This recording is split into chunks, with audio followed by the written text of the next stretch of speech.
Are you ready to get provoked? You're listening to Can I Live, a show created to excite, ignite, and expose. Let's tune in with your host, R.W. Jones. All right, welcome everybody. Welcome to the Can I Live podcast. Today we are talking about stimulus checks and child support. So before you do anything, please be sure to like our, here I go again with the mixing up the social media. Is it like? No, it's subscribe to the YouTube channel. As the Can I Live and like the podcast. video. Is all one word. And it's like the video. So it is like and subscribe for YouTube. But Monette, can you put the YouTube link? I will in the comments. Yeah, put it in there so people can like it. That would be great. Um, Stimulus checks and child support. We have with us our host, our co-host, Chaplain Anthony James from Minivision Exposed. Say hi, Anthony. How everybody's doing? How everybody doing? Then we have Mr. Glenn Warren from Fathers Forever. Both are out of Raleigh, North Carolina. Hey, Glenn, how you doing? I'm well. Hope you are. I am. And we have the wonderful associate producer of the podcast show. We have Monette Walker Brown. She's going to keep us straight with announcements and everything, all the logistics. Hello, everyone. Yes. If you guys have questions, you guys can put it in the chat feature. If you guys have and want to call in to the live audience, you can do so at 202-297-2362. Monette, can you put that also in the chat? Call in at 202-297-2362. That's the podcast live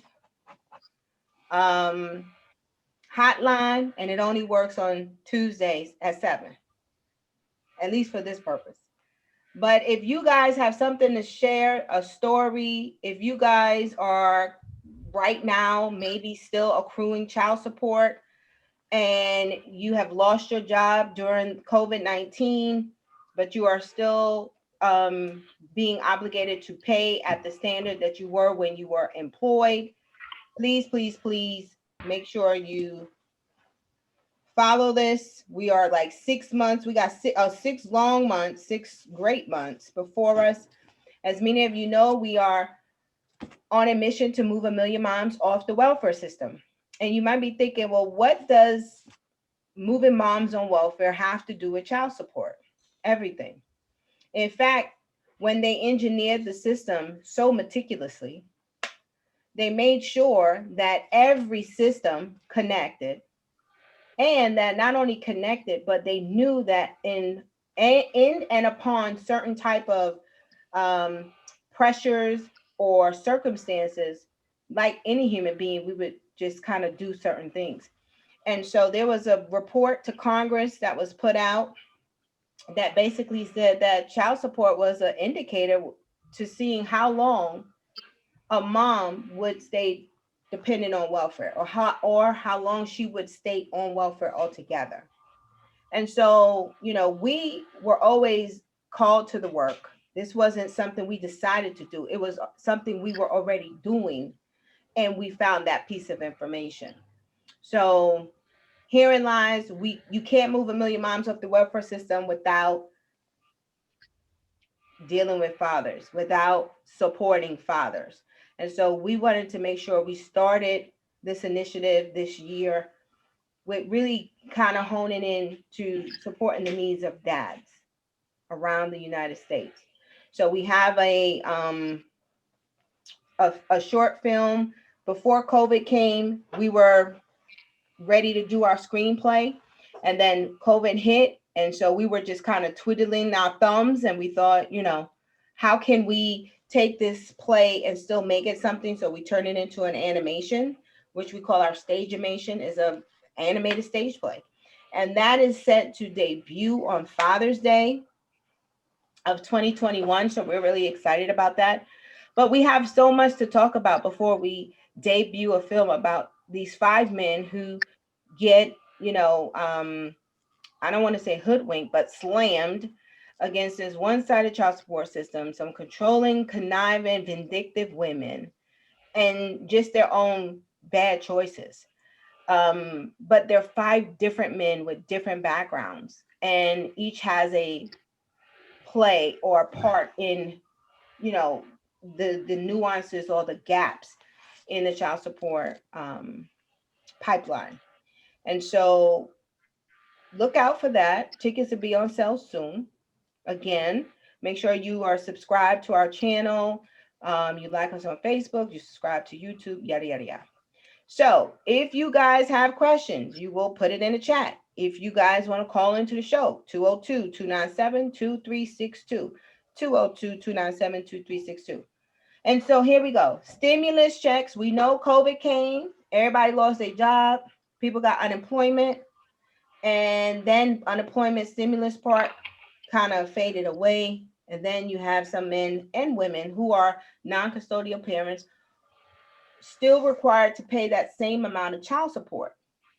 And so I guess our question today, we're trying to see, we couldn't find any judges that could speak to. We did some research this week to reach out to some judges that work in family court that can show us or tell us what they were doing for the COVID-19 pandemic, what type of packages or extensions they were offering or graces they were offering for custodial parents based on these extenuating circumstances. And we couldn't find any. Now, some were just not available. Some moved on. They didn't want to, and some was like, there's nothing being done. And so we know that we can't wait for the government to do anything for us. We're going to have to do that ourselves. And so this is that work to help us do that ourselves. How do we kind of unravel ourselves from the system, from the tentacles, and be our own solution? And so, we have Anthony James from Minivision Exposed. We have Glenn Warren from Fathers Forever. These are 2 veterans that has been in it. Anthony has overcome over $100,000 in child support. Glenn Warren, he took his wife to child support court, and he was a single dad, and he raised his children. And so I trust the things that are coming out of their mouths. I know their experiences. I know Anthony's kind of firsthand because we have been friends for probably 20 years or so. And I've seen him go through a lot of these situations firsthand. And I thought, here I was and I was a single mom with 4 kids with 3 baby daddies, and all of them was on child support. Well, 2 of them was, because one of them, he still is dodging the system, and his son is grown right now. But his mama helped him dodge the system, so she ain't worth nothing. Shame on her. But you only know what you know. But there's this culture, there's these things that we just have to discuss. And so we could get to the nitty gritty. Basically, should stimulus checks, not stimulus, but if you've lost your job, first of all, before pandemic, if you've lost your job, you can go to the court, and you could correct me if I'm wrong, Glenn. If you've lost your job, you could go to the court and you can modify your order, correct? Yeah. Yes.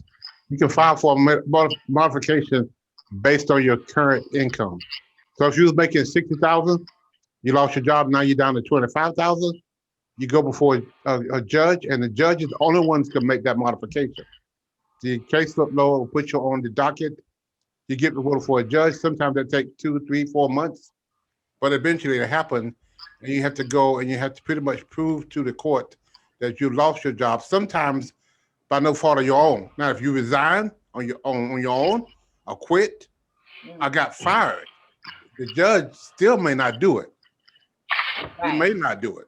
Do you think the courts, let's say if every non-custodial parents, which are mostly males, if they decided right now they all were going to fill for a modification because they were reduced in income, what could that do to the court system? Like, would that, not all of them would be granted, I'm sure. What do you mean? If everybody, based on COVID, or just in general? Yeah, based on COVID. Yeah. Well, number one, I don't know that they're going to have an audience for a judge because they're not doing a lot of court cases now. So I don't even know how long it's going to take you to get before a judge. That's number one, because the court system shut down too. Now they're doing some But more. aren't they doing like Zoom court? I saw on Judge Joe Brown in the divorce court. They That's no TV TV. court. That's TV court. I Oh, don't know that's if that's in TV. real life or not. I don't know how much that. I know for a few months they weren't doing no court system, no courts, What? and then they I Right. started thought they still doing court. I know they. for child support court anyway. We shut down right after I think it was March, but everything really shut down when Cooper put us on the restriction. Everything shut down. So we haven't been back to the courtroom since March. Now they started picking up having cases probably in June or July. They started gradually, but that was on a very limited basis. It wasn't everybody was getting continuous. Mhm. And so I don't know, even when everything was working well, it still took you 2 or 3 months to get on the docket because that's how many court cases that was coming on. So 2 3 months. this is a process. If you guys have out, if there's anybody out there who have filed a modification, let me see. I'm trying to, because I want to get Leo on the phone. Monet, I'm gonna send you Leo's information. See if you can call him. See if he could chime in real quick. Even though he's on for next week, I do want him to just chime in to see if he has heard anything from the men. But just see if he can even just call in to the number. I just sent you his information. So Leo McLaughlin is from Progeny Life. He has the child support insurance, which we're talking about next week. How did that happen, and who, what, where, why? The only one in the nation at that.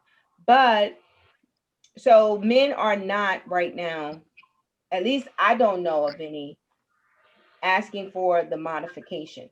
Is it fair to the children?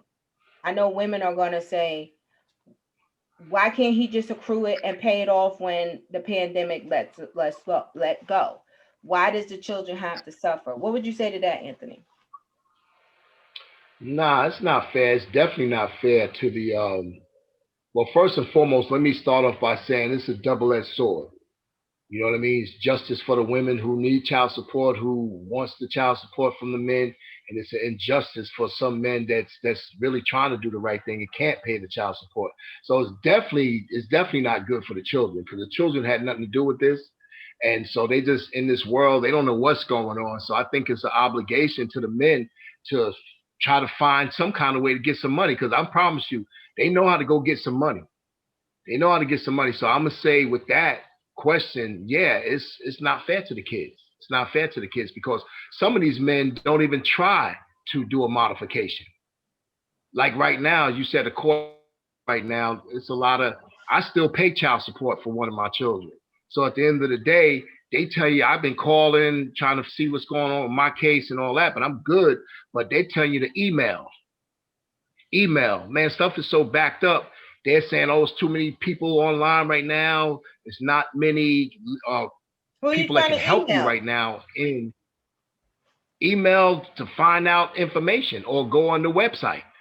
You know, if you go on the website, you ain't getting no answer back right away because things are so shut down right now, like he said, with the court system.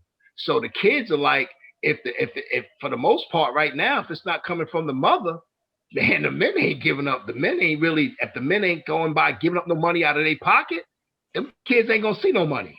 I'm looking. So I want to shout out to Eric Crawford out there and Keith Henry. Thank you guys, and Tommy and Misha and everybody out there who's joining us, chatting. And one of the things Eric has a question. He said, you know, of course, in his personal opinion, do you believe the child support system works on behalf of the men? His personal experiences says no. Well, of course not, Eric. It doesn't work for the men, and it wasn't designed to. However, here's where I'm. When you just said that, Anthony, here's where I'm thinking Black men represent strength. At least to me, I see they represent strength, and I think that they're threats to other races who see this big Black statue of power. But yet, when it comes to this system, either you guys have gotten duped so well, like just the homie the clown sock banged over your head too many times where not enough men are fighting back. What is it about the fight back? Is it because you're physical, you'll fight back physical? But when it comes to that mental tenacity that has to run you through the system, or is it men just were not built this way? Well, I don't know if Well, I mean, so I'm if gonna let both of y'all go ahead. Go ahead. if you're no, if you go ahead. if you're ordered to pay $250 a month based on the worksheet, based on your income, and you order every month to pay $250 a month, most of the time, I've seen sometimes where the guy's paying a lot more than he should, and there's a lot of other reasons why. But for the most part, you are ordered to pay $250 a month. You have to pay that $250 a month, and you need to pay it every month. The issue is when it becomes inconsistent, and you don't pay it, and they call you in for failure to pay or a show cause. Now you have to go to court and explain to the judge, why haven't you been paying what you was paid to order to pay? Because it's too much. I can't afford it. I can't survive. I can't afford it. Well, it's based on what you submitted, your income, which also is verifiable because your employer have to, before they garnish your check, your employer have to provide the income. Now, let me ask you this. Hold on. Is that for real? Do they really, really check the income of the men, or do they just arbitrarily pick these numbers? No. The man have to say, I'm making this much money. And then they have to go prove it. You can't say I'm making $20,000 and you're making 60. It's got to be a viable way they can prove that you're making $20,000. And most of the time, your tax return is going to show how much money you made last year. So if you say you're working for John Doe Company and they paid you $30,000 a year, based on that, your income, your child support is based on that income that has been verified by your employer. But what happens when you're unemployed? They still impute a minimum charge, even if you don't have a job. Exactly. If you don't have a job, like my man was saying, you still eating, you surviving. Right. Why can't your children? Exactly. Right. You just can't sit back and say, I'm unemployed, therefore my obligation to my kids is not in place anymore. No. You still got to find a job. Because that kid is your responsibility, not the system. Okay, hold on, Anthony. I got to find a job, but we know right well, and I'm not playing a devil's advocate here, but I'm making it real. You got brothers out here who got records. With a record, it's almost impossible to find a job. So it's like, they've already ensnared us and entrapped us on so many cases. And I'm not giving men a easy pass. God knows, I took my son's fathers to court. And that was a whole nother different story. They were, but it's like, what do you want? Like, if at least let the men be free to get the things they need so they can adequately provide for their families. Unless you tell me that based on your experience, you see more men playing jive turkey and trying to manipulate the system because they have the money, don't want to pay. Is that what it mostly looks like? Well, let me answer. Let me say this. I got 3 felony convictions on my record. Okay, I was always able to get a job, get employment. So when men come to me and tell me, yo, chap, nah, man, you don't understand. I said, yo, I'm a habitual felon. I said, I got 3 felonies on my record. I had to go work at McDonald's. I had to go get a job at McDonald's. That wasn't degrading to me. It was really sobering because I was like, wow, I really don't want to work at McDonald's, but also I have a child that needs to get fed and needs to get some clothes on his back. So I'm going to do what I have to do. So that's why I really never encountered prison time until I came to North Carolina. North Carolina was another beast. When I moved to North Carolina, I was on unemployment from New York. Getting unemployment from New York had a ex-wife come down to North Carolina and file charges on me saying I willingly did not pay her child support. Now they was taking it out of my unemployment check. And they were able to say I was. So wait, pause. Now that's where the injustice comes from. Because your computer glitched for a minute. So what you said is you was getting unemployment from New York. You was in North Carolina. Your ex-wife from New York came down to file papers in North Carolina, even though your check was already being garnished for child support for her. They weren't able to verify that, but she was still able to take you to court additionally because, from what I remember, she stated that you had just wrote a book and you had your brother was a millionaire and you had all of this money that you weren't reporting. And I'm gonna tell you something with the injustice. I'm not gonna call the judge's name. She called me a gigolo. So that's some bias there. She never know you. She never saw me a day in her life. She called you. I was like, ma'am, I said, I don't even, okay, I know I'm here, ordered to come to court, but what can I do? I had 2 jobs now, had 2 jobs. I said, I know I'm in the arrears. How? That way, man, they locked me up that day. How much did you have to pay? To pay child support. How much did you have to pay? Well, they wanted me to pay I think I owed like probably at that time, almost $4,200. I was in arrears for $4,200. They wanted me to pay a purge of, I think they wanted me to pay $2,400. And I was like, I said, ma'am, I got a check coming next week. This is what I can pay to catch up a little bit. And they're already taking child support out of my unemployment. So wait, let me ask you this, Glenn, because to me, I would think that would be totally unfair. And we do have a character in the play. Her name is Judge Wu, and she is kind of sort of like the judge that Anthony was talking about.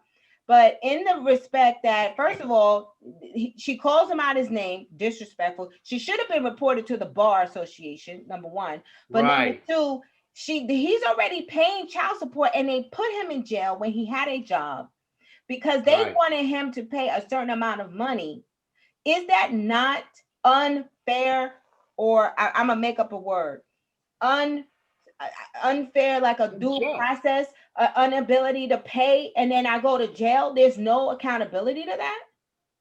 Well, nothing, not. And first of all, they don't give men lawyers. You can't get a lawyer. You have to. They're telling you, listen, wherever you can get this money from, you need to get this money until you pay that money. You will be incarcerated for whatever time. Now I could lose my 2 jobs. I'm saying, Your Honor, I know I owe this money. I said, how can we work out something? She should have been You understand? She didn't want to hear any of that. Called me a gigolo. I was like, wow, because I got 3 kids by 3 different women. No, we only here on 1 case for 1 child. So for you to do me like that, I mean, that should have sent off some type of, I'm not saying every case, it happened to me. I'm just telling you the truth. And I'm not saying what happened was for her to come to court, I got backed up in child support. I owed money. So the unemployment wasn't paying the arrears like it was supposed to. And so me getting on my feet in North Carolina, I just moved from New York. I'm trying to do the right thing. Flashy with your gold chain. No, I went in there presentable, and I was. You done muted yourself. He getting excited, y'all. He getting excited. You done mute yourself. Unmute yourself. You got the. Got it. Okay, now what you say? What? So you ain't had no gators on? You ain't had no? No, none of that. I could go that route. I could go that route, but I didn't go that route. I went presentable, like I do, and she just went in on me, and I'm like, ma'am, I got money to pay something on this child support. No, it wasn't happening that day. She said, no, you are going to jail today. So I saw the bailiff come. I was like, hold up. How is this happening? No. This ain't happening. this is I blame God. I was like, God, you forsook me, man.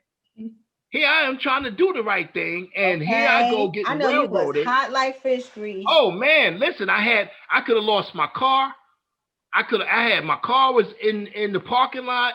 You know, I had 2 jobs. Had my wife not went down and spoke and tell them they kept my jobs for me, you know, and we got a way to get up there. They didn't let me go until I got that 24, till I got that money up. And I Till I know got that your money up. wife, I sat. Erica, was hot. Oh, she was Oh, hot. I put her through. It was a lot, but you know what She though? was hot. But this is what fuels. This is what fuels this podcast. This is just my story. You know what I mean? But it doesn't negate that the child still needs to be taken care of.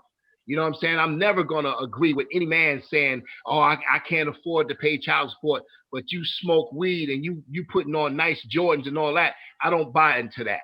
But I'm saying it happened. It's like I said, it's a double-edged sword. You know, it's justice for the woman. Oh, she was laughing in the courtroom, clapping and praising and jumping up and down. No, she was and I'm telling the not. judge, I said she flew all the way to North. Yeah, I said she flew all the way to North Carolina. She flew to North Carolina. It ain't like I owe her 40,000, 20,000. I owe her 4,200, not even 42. I think it was $3,800. And I said, wow, I'm paying. Here I am, got 2 jobs. Tell me what I need to come in with to next time to court. She said, no, it ain't going to be a next time. You're going to jail today, sir. That's what so her jumping, she was jumping because she got your black ass. She was like, I got Right. your black ass. I don't. Right. What? Go ahead, Glenn. What you got to say? Okay, been in this court system since 2008, 3 days a week before the COVID came, and before I got money to pay a staff, I was the one in the child support court Monday, Tuesday, and Thursday. Okay. And I see these guys come down here, and I want to say, this is a bill that you cannot afford to pay. You can't put it on the back burner and say, I get to it when I get to it. I also would say a lot happens before they drag you in court. You have missed more than just one payment. You have missed several payments. And most of the time, your child support court worker have sent you a letter saying, we need for you to catch up on this. If you don't, we're going to take you to court. You think so? Yes, you get an email, you get a mail from the child support. Wow. From the No, caseworker. that's not always the case. Yeah, caseworker, and I'm not saying everybody's perfect, but usually before you are called into that judge, you have had several opportunities to bring this stuff current, or at least to start paying something. Now, every now and then, I'm sure. Glenn, I think, and I'm gonna be facetious here. Wait, I think they like you. And I think they sold you on.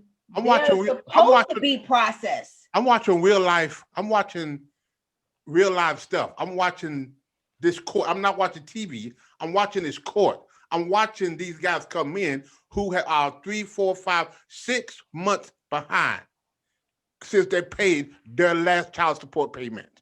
Okay. They got a full-time job. They work in 2 jobs, but they haven't paid their child support payment in 6 months. So that means the payments are not being garnished from their checks, because if it's garnished, it comes out automatically. Sometimes it's not garnished. All your child support is not garnished. True. Everything is not garnished. Sometimes you're supposed to spend that money in. Well, they have been doing it. Most of the time, if it gets garnished, that's a guarantee, because you never see it in your hand.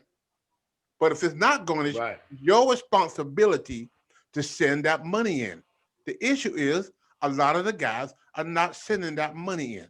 And when it comes before the court, she can look at your record and she can say, the last payment you got was June. This is December. But was that the case really for a lot of your? A lot of yes. A lot of your clients. I'm not saying I don't know the specifics, but a lot of no. They have the record on record when the last time you make a child payment, and it's December, and you ain't paid since June. So tell me, do you have any stories that are congruent and consistent with what Chaplain Anthony James is saying? Have you seen the system just totally railroad men on the other side?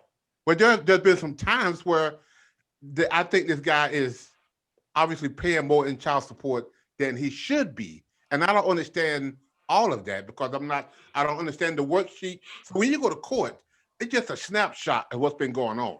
There's weeks and weeks and weeks to build up to this. And so I don't know. There's been some cases where I said, wow, why is this guy paying $500 a month and he's making $20,000 a year? There's been some cases where I didn't quite understand that. But by far, by 1,000 times far, there have been cases when I By was thinking to do, far. and I say, you know what? You come in here with your Nikes on, with your $100 sneakers and your gold chain, and you haven't paid child support in 6 months, yes, they're going to put your ass in jail. And you could talk about the system being unfair all you want to. You're going to jail, and they're not going to give you a bail. They're going to give you a purge, and you got to pay that before you get out. 2,400. Right. Purge. Okay, so let's talk about the purge. I'm mad that they even call it purge. So talk about the purge. They're gonna give you a purge. Is that policy? Is it practice? Is at the judge's discretion to give a purge whenever she feel or he feels like? No. If you are arrested for non-child support, they're gonna go back and see how much you should have been paying. If, like I said, you haven't paid in 6 months, you're supposed to pay $2,400. No, $400 a month. It's been 6 months. You haven't paid that $2,400. That's your purge. And you got to pay that before you release. Now, if you go to jail and you've been there a week and you can't raise it, the judge may come back and reduce that. She don't have to, but she can. And this is why it's so important to have two perspectives, because here's the perspective. You got the woman perspective that says, they just need to pay. They just need to get a job. They just need to get their life together without maybe taking all the consideration about institutional racism, social unrest. That is a real thing out there. Yeah. That's why the wealth gap is so large. But then you have someone that says, listen, if I got to take them to court, I'm not even going to bother. And then they try to do it on their own. But then you have two men here from two totally different perspectives, two totally different worlds, giving you so it's a balanced perspective here. And I mean, just real. We got two problems. I think I said this last week. We do have a systemic problem. Absolutely. True. There's no question about that. But we also have an individual problem. True. You want the system to fix your individual problem. It's not designed to do that. Break that down, because you said that the last time, and I was like, ooh, that's good. The courts were there and designed to. The court is their job is to collect money from you. That's their job. And it's built on your amount of money that you owe based on your worksheet and based on your income. When they decide that together and say you're supposed to pay $400 a month, that's what you're supposed to pay based on the information that's given to them. Now, when you don't pay that $400 a month, you can be brought into court for a show cause. At that time, you have to explain why you haven't been paying that $2,400 a month. It's because you lost your job. If that be the case, then you need to apply for a modification. Get that. But that's another thing. I don't think men know their rights. I don't think men know how to navigate the court system in an effective way. And I think let me pause right there. I agree with that. But you understand that if you don't pay your light bill, they're going to cut your lights off. True. You don't have to understand the system to know that. Yeah. You also have to understand if you don't pay your child support, they're going to put you in jail. Understanding the system is not an excuse. You have to pay this $400 a month. That's true. Right. But that's extensive, man. Like I've known, not even talking about me. I've seen so many guys, like you said, don't understand the system. But should the punishment always be lock up? Right. To teach a person a lesson. Right. They don't have too many classes that they send guys. They don't mandate guys to programs. You have a program by far. They do it. But you know what? You know what I mean? There's been, let's 30% of the guys who come to our program, let's say they're ordered 30 people. Out of 30 people who are ordered to our program, only 10 of them show up. Because sometimes the court, when there's a program like mine's, there is a court order for you to go. The guys still don't come to court. They don't come to class. Wow. They still get locked up. All they had to do is come to class and participate. They still get locked up because they still don't. What does that tell you, though? What does that tell you? There is an individual problem. It ain't the system. And what is that individual problem? They are neglecting their responsibility as a father. But isn't there a reason why? There's a lot of reasons why. There's a lot of reasons. They're mad with her. Mad at her. They're running from the system. They're ducking. They're hiding. They're buying their rims. They're buying everything except for paying their child support. Right. So I get the there is a part now. Guys tell me all the time, you shouldn't put me in jail because when you put me in jail, it's not working for me when you put me in jail. I don't think no, if you don't pay your child support, I'm going to put you in jail. And guy said, they don't work. And I said, well, it does work. You know why? Because one day you'll get tired of going to jail. And that day you get tired of going to jail, you'll pay your child support. Now it's working. That's why you put you in jail as a motivation for you, because the consequences is you're not doing it. Again, I get you right. It's a consequence. That makes that's right. If you don't pay your car payment, they're gonna come and get your car. Well, we all understand that. Right. Eric says right. Eric has a you are right. He said it's up to the custodial parent unless the child is on public assistance. So okay, but here's where I guess to me, if Glenn, the stuff or the perspective you're talking about, yes, it's real. Yes, it's something that exists. However, I would trust the benevolence or the intentions if the systems were not so corrupt. And because the systems are so corrupt and so many of us are in jail, whether it's child support or other stuff, whether it's whether it's there's a criminal or not the criminal, the racism is blended in all systems. And so you have to, yes, we do have to address some personal things, but I also believe that those personal things we have to address is like compound interest on the racial inequalities that our generations have been subjected to over the years that has created this lack of, or these cultures and mindsets in our communities. I mean, so it's not like we know better and we just don't want to do better because we ain't shit.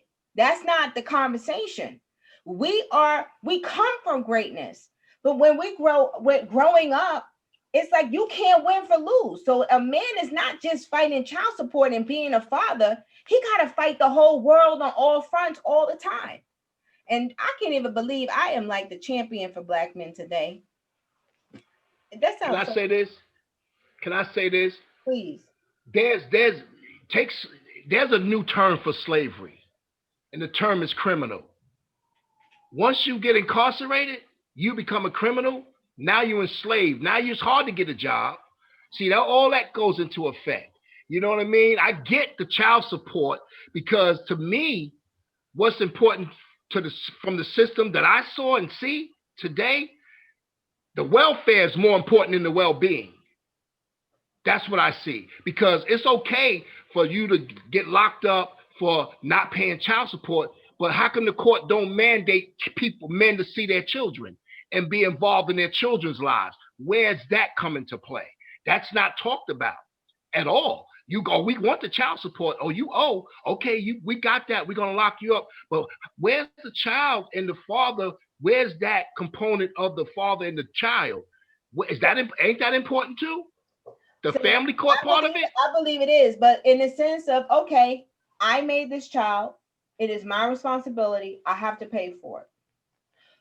And so therefore, my ability to produce as a man, my ability to make a living, my ability to provide for my family should be totally unhindered on all fronts, free from any kind of barriers or obstacles, so that I can make my way prosperous.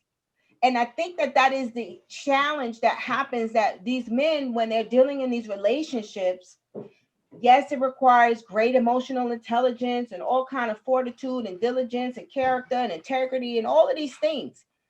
But it's very hard to uphold all of that in the midst of all these other things that happen to Black men. And I'm not giving Black men a pass, but I am trying to say Right. something very real and apparent. It is very real and apparent of the one-sided criminal.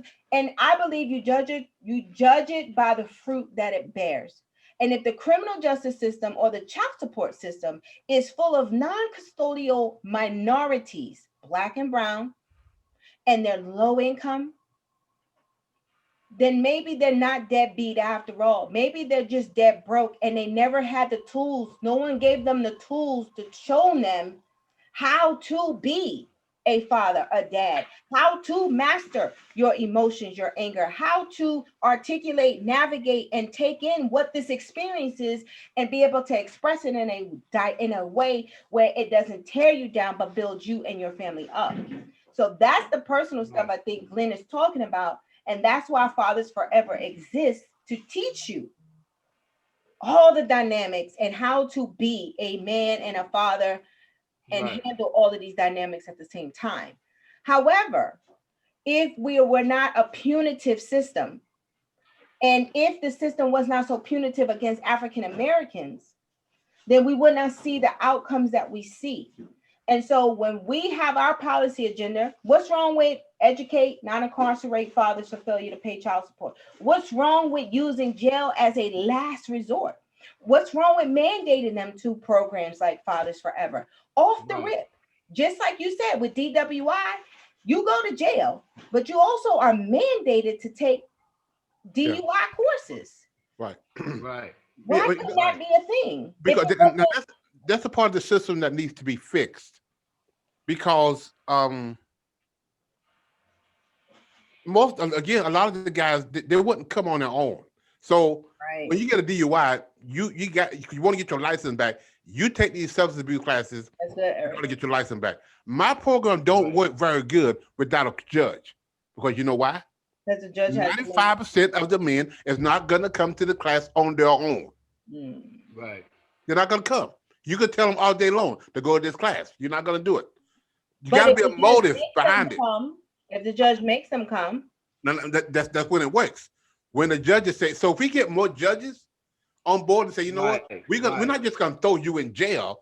Father Forever Right. is a jail diversion. Right. You can put you in jail because you have been found in criminal contempt. That means you have willfully or unwillfully not paid your child support. Therefore, you've been found in criminal contempt. So we can put you in jail, or we can suspend that sentence and send you to a fatherhood program like Fathers Forever to show you the importance of being a father, teach you, give you some tools, help you learn the system. Now it's working. So that's where the system can start changing and working on behalf of these fathers, and not just putting them in jail, but order them to a program that can help them understand their ways and help them develop some tools and show them how important they are in their child's life. I That, think Right. what Eric says, that's what needs to fix. I believe that. Or And that's what Eric said. or He said, either wait, hold on, I have a or comment. either me. Charles, hold on, Anthony. Eric from the chat room says child support is for the child's benefit, but he doesn't believe that our system works to ensure that the child's welfare is at the forefront. Because if it was, it would make sure that both parents are able to provide for the child. When the system works against one parent, it ultimately hurts the child. It Yes. works Right. against one parent, and that's the truth. It does work against fathers. So how does it work when he's saying when it works against one child? What is he talking about? What does that look like? When he said when the system works against one of the parents, it hurts the child. So if the system is punitive, Anthony, your screen came on. When the system is punitive, My screen came out. your screen came out. It's like the Wizard of Oz. You go in the back of the screen. When the system is more punitive on one parent, whereas, so let's say, for example, perfect example. Wow, if he doesn't pay, he goes to jail. But what happens when she just takes him to court when there is no proof that he is a deadbeat? He pays. She might want more, but she's using the court system against him because she's angry. There's no burden of proof for that. Well, And they don't ask. I've been in court hundreds of times when I've seen that happen, but when they get to court, there's records that he's paying. What do you want? And what the judge say? The judge deny it because she want more money, but the numbers are here. This is what he's making. These are the numbers. So women do that all the time. But when they have the numbers, you have the record you've been paying, it's gonna be denied. The judge ain't just gonna give more money because she want more money. Now, if he's got, if he went from 40 to 60, she has the right to ask for more money. And then that's when the judge is granted.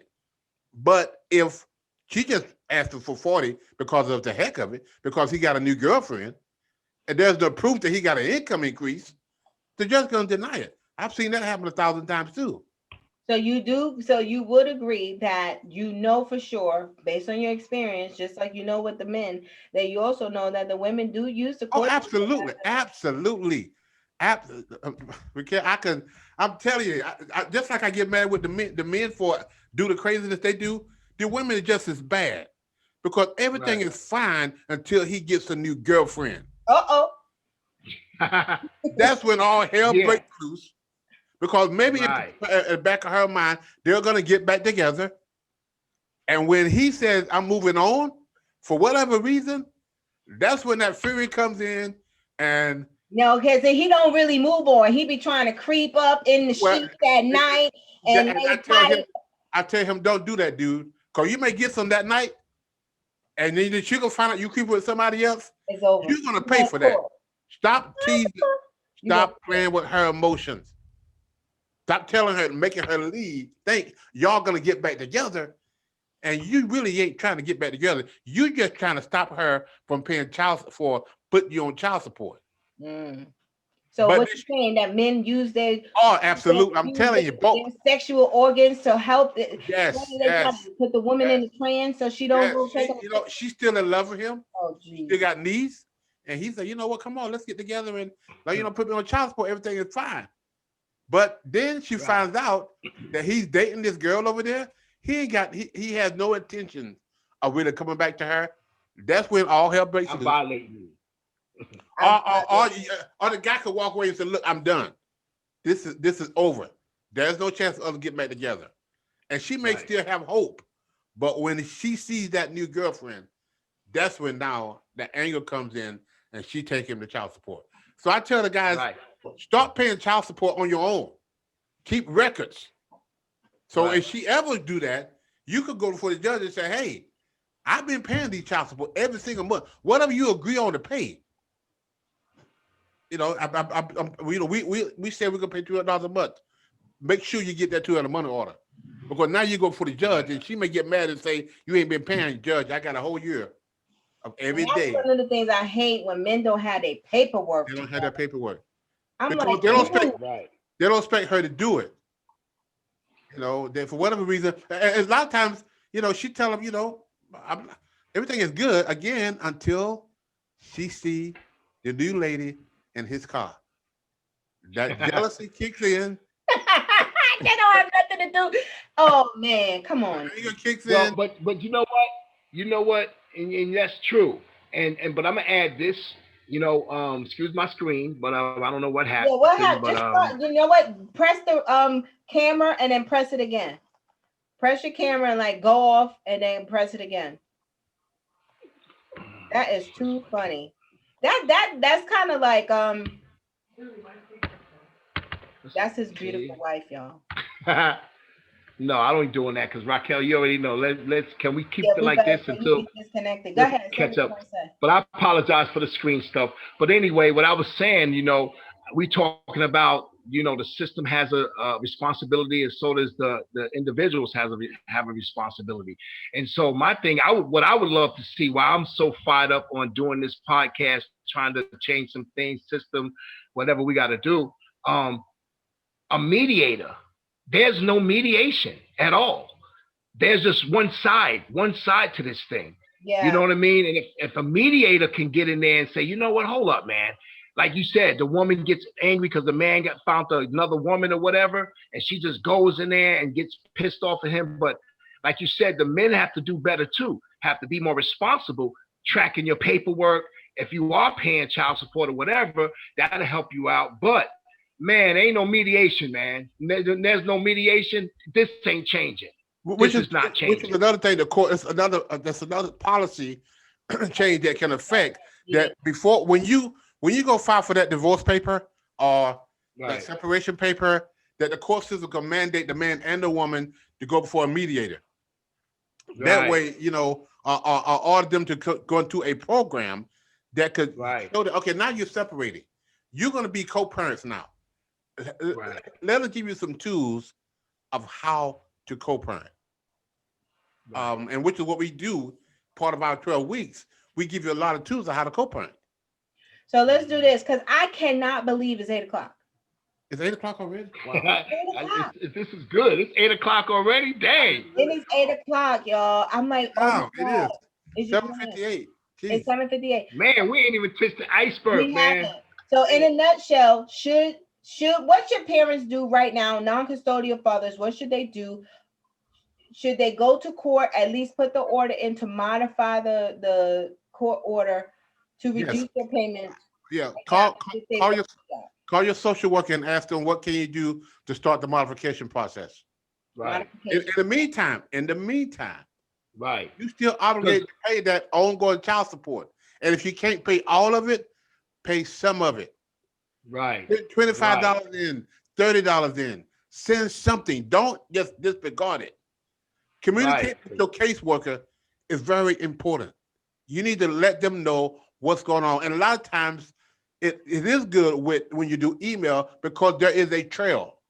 Right. You could go back and say, I'll email you this date, and let you know I'm not working, and I send a payment in, and I put that in my email, a copy of it, my canceled check, those kind of things, and then ask for modification.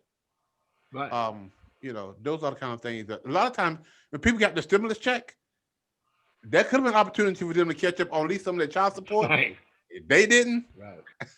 Now, come on now. I mean, I ain't gonna lie. I would have listened. Man, listen. At least give something, like you said, out of that stimulus check. That's what I would say. Like, just don't get that money because they're gonna use that in court. You just gotta stimulate. Not only that, but every when you're on unemployment and you're getting that $600 a month every week for how many weeks it was, how much of that were you paying in your child support? So I think we have to talk about the value. Maybe it's what is the value we are putting on these children, and are we equating the child's value with the women's value?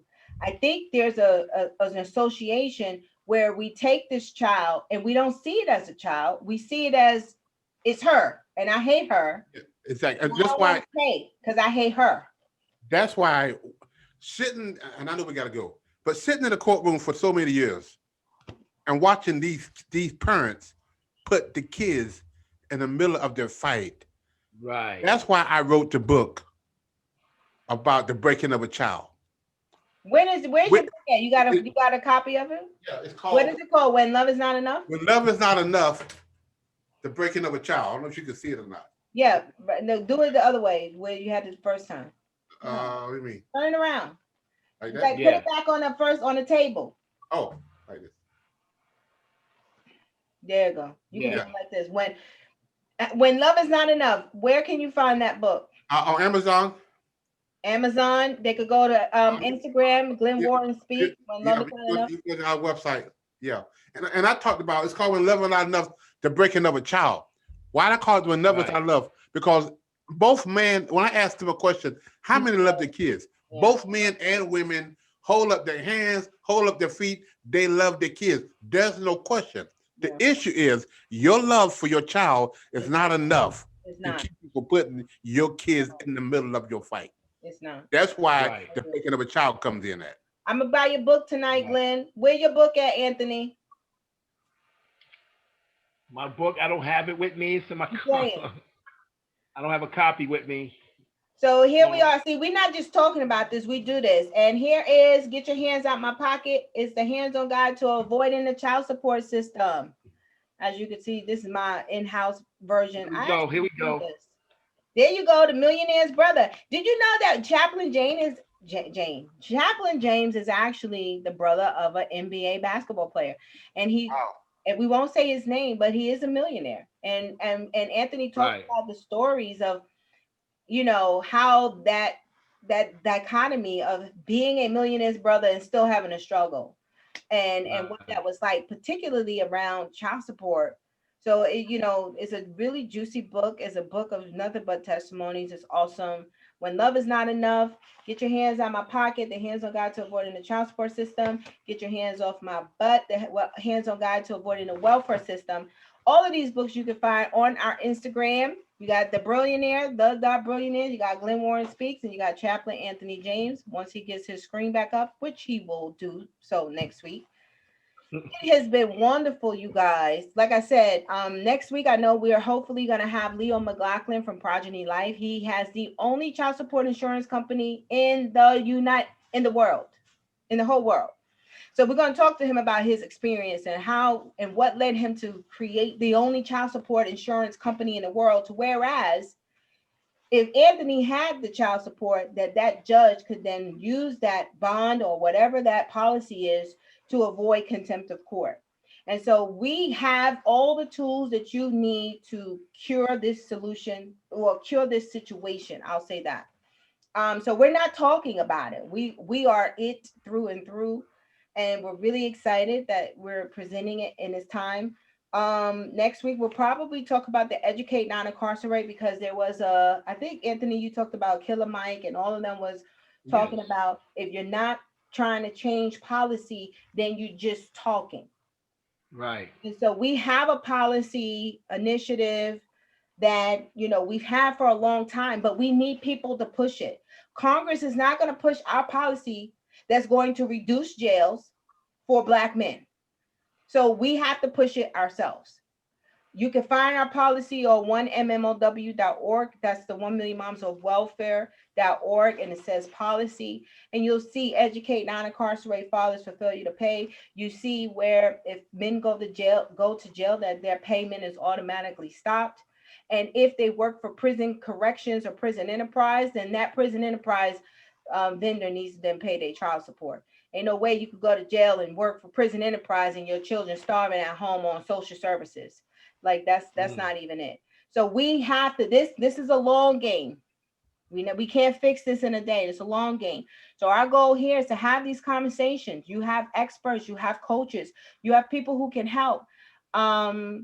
Because at the end of the day, if we don't fix the dependency that we have and our issues we have to address us first before we can address the system. We can't blame the system anymore. It is up to us. It is our responsibility to take control over our lives and the decisions that we make on a daily basis. So again, make sure you share this podcast, share this, because nobody else is talking about this. Nobody else is talking about these issues, and then not only talking about it, but have a real live solution to help it. We are bringing resources. So maybe it's not a thing for you now. Hopefully within the next 6-7 months, you know, you will wake up and realize that you have the power to change your circumstances. Right. Like us on Facebook. Be sure. I keep saying, you know, it's like us on Facebook. Subscribe to YouTube channel. Subscribe to the podcast. Share. Like us on Instagram. Like us on Instagram. Buy if when love is not enough. Invest. Because guess what? At the end of the day, which we kind of talked about it, but we really haven't. Once tickets go on sale for the animation, we're sewing into each other. And so we'll be buying each other books, and all of our products that goes on sale, there's a large percentage that goes into an escrow account to cancel child support for active fathers. Let me repeat that, because that happened. There is an escrow account where we will be putting proceeds from our book sales, from our ticket sales, from our training, from our coaching, from all of the things that we are doing to solve our own problem. And that fund will be used. We have a global giving donation page. We can take donations from anywhere in the global economy for this particular issue. Those funds will be used to cancel child support for active fathers. And so we're going to put every piece of what we talked about in action. We have joined together in a partnership, and our goal is to get these men off paper, to get that child support payment into that woman's hands, and to get some mediation and some parenting and some better relationships with these parent partners to increase the earnings for the fathers and for the moms and become the change that we desire to see ultimately. So we're really excited about that. So share that, run, tell that. And then tune in next week, 7 o'clock. We're talking about policy change. I really don't know what we're talking about. But you'll see it. We'll promote it. Am I missing something on that? Anybody have last words? You can share our podcast hotline number again if anyone wants to call in. Anybody They're always calling in welcome. now? It's over. Well, they can always call and leave a voicemail if Keith they want Henry to. gave us an encore. He said encore, encore. He was like, I love this content. He was going in. He said, Who's that, he Keith? said, wow. Keith Henry, you know Keith? Yeah.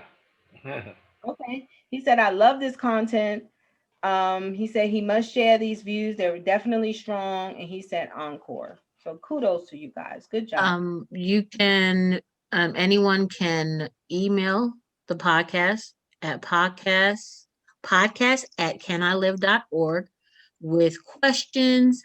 If you would like to be a guest, if you would like to tell us what your story is. Go find other men that might have stories because they're there. Y'all there. Right. Y'all gonna flood us. One day it's just gonna be flooded. And so, just share. Tell people that because we're not leaving until this work is done. So we'll be here. But yep, podcast at canilive.org, 202-297-2362. And until next time, we will see you at the same place, same time. You guys be safe, be healthy, and prosper. See you guys later. All right, take care. Bye. Now you guys stay online because I need to talk to you. I'm gonna end the podcast and I'm gonna end the Facebook.